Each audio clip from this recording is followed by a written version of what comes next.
I'm Frank Bravo, and welcome to Your Tech Makeover, the podcast that gives you tips and tricks to help you simplify and get more out of the technology in your life. Today we're talking about passwords. So this is a really big topic, and I'd like to break it up into two separate podcasts. So in this episode, we're going to talk about what makes a good password. In part 2, I'm going to talk about password management and how to keep your passwords secure.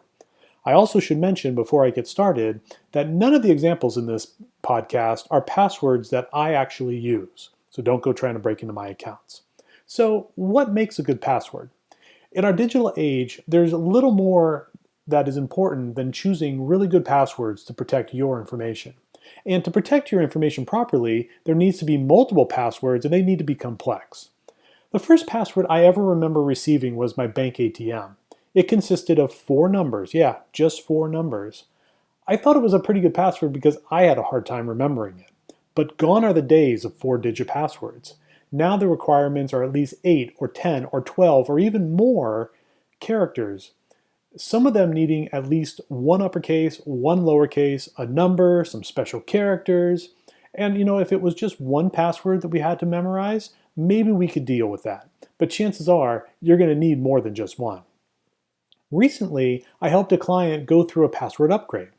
This is where we increased the complexity of their passwords from 6 characters to at least 12. You can imagine the users were not thrilled about this. But during this process, I talked a lot about what makes a good password, and that good passwords don't have to be long or complex or hard to remember. It just doesn't have to be that way.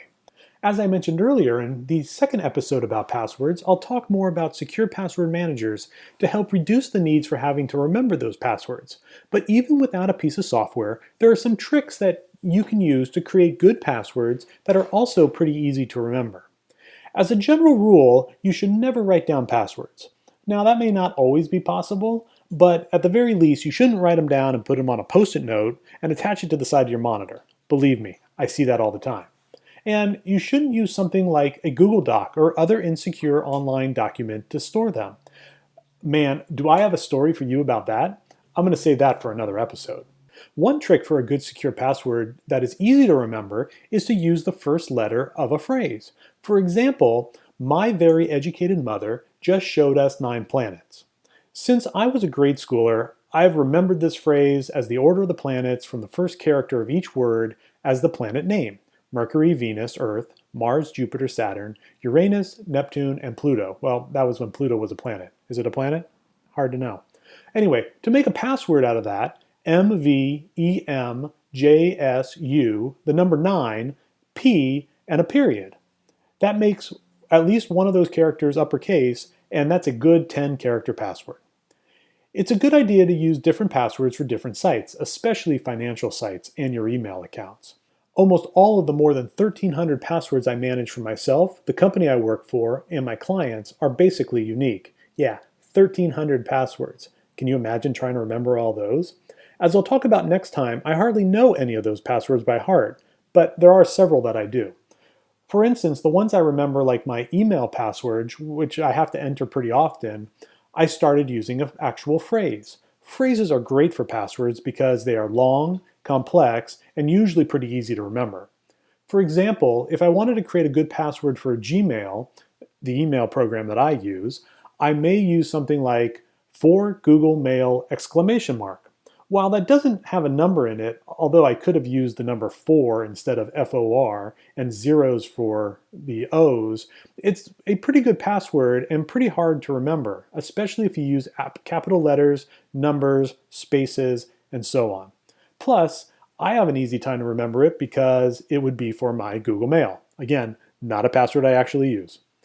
Some passwords you should never use, well, you know these, right? It's your name, your spouse's name, your pet's name, your kid's name. You get the idea. Also, you should stay away from common passwords like sequential numbers and, of course, the word password. Still on the top 10 list, believe it or not. There are sites online where you can enter your passwords and see how secure they are. If you're interested in some of those, check out the website or the Facebook post about this episode. So, do you have good passwords? Let me know how you're doing with your passwords, and as always, if you have ideas for topics you'd like me to cover, please feel free to contact me via email at frank@yourtechmakeover.com. Keep an eye out for the second part of this podcast about passwords when we talk about password managers. Anyway, that's it for now. Thanks for listening to Your Tech Makeover. If you haven't already, make sure you follow the Facebook page at facebook.com/yourtechmakeover. That's where I'll break down this and other episodes, and like I said, include some links about passwords. And before I go, I wanted to remind you to subscribe to the podcast on your favorite podcast platform so that you don't miss an episode. You can also check out yourtechmakeover.com where all the episodes are there and you can listen online. If you want to find out more about me, please visit bravoitc.com. Until next time, I'm Frank Bravo, and this has been Your Tech Makeover.